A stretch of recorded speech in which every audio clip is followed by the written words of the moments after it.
after Monday's vote by the EDM.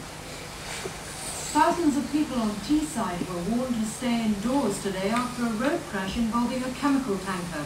The accident happened on the A19 near Middlesbrough. At first, emergency services were worried that the tanker was giving off toxic fumes, but the all clear was given shortly afterwards. The tanker burst into flames after a collision with a car, and though the tanker driver and 3 car drivers were taken to hospital, they weren't seriously injured. The tanker was carrying 5,000 gallons of toluene, a petrol derivative that's highly explosive. Thousands of people nearby were warned to stay indoors because it appears the cloud could cause dizziness and irritate the eyes. Which is the next one? The lorry owners, ICI, said that fumes were unlikely to cause ill effects. 10 Cleveland fire crews spent most of the day tackling the blaze. Their emergency procedures dictated fire hazard warnings. It appears by law on every chemical lorry. This one confirmed the contents were flammable, and a code requiring to use foam, wear protective clothing, and consider evacuating the area. Another number told them exactly which chemical they were dealing with. The warnings came into force 7 years ago after a pilot scheme in Cleveland. Latest figures show there are nearly 17,500 liquid tankers on different roads. But the Health and Safety Executive says in the last 15 years, the total number of people killed by contact with chemicals in such tankers is 3. England's cricketers have taken the first step towards retaining the Ashes' emphatic victory over Australia in Brisbane. They won the first test by 7 wickets. After finishing off the Australian second innings, England were left to score 75 runs to win. England began like a team in a hurry. Nobody could get Marsh out yesterday. Today it took the traitors less than half an hour. The Australian opener played on after scoring 110. With Marsh gone, the rest were relatively easy. Embry took his 100th wicket in Test cricket, bowling War for 28.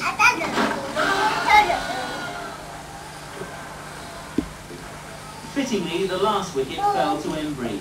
Reed tried to grab a moment of glory before the end, but in the event found Broad as England took the firmest of grips on the match. Just 75 runs were required for victory as England began their second innings. But there was a hiccup or 2 along the way. A brilliant catch by War meant the end of 3-for-1.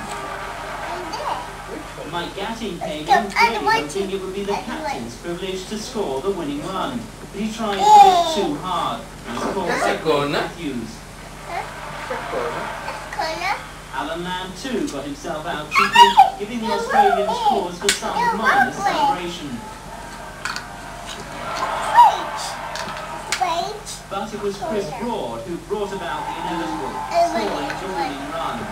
It's been well over a year since England fans have had something to cheer about, making this victory even more satisfying. Perhaps haven't performed as well as we'd like to have done in the state games to run up to the test match. The test match seemed to bring the best out in a few players, and as it turned out, it seemed to bring the best out in most of them, and did tremendous performance.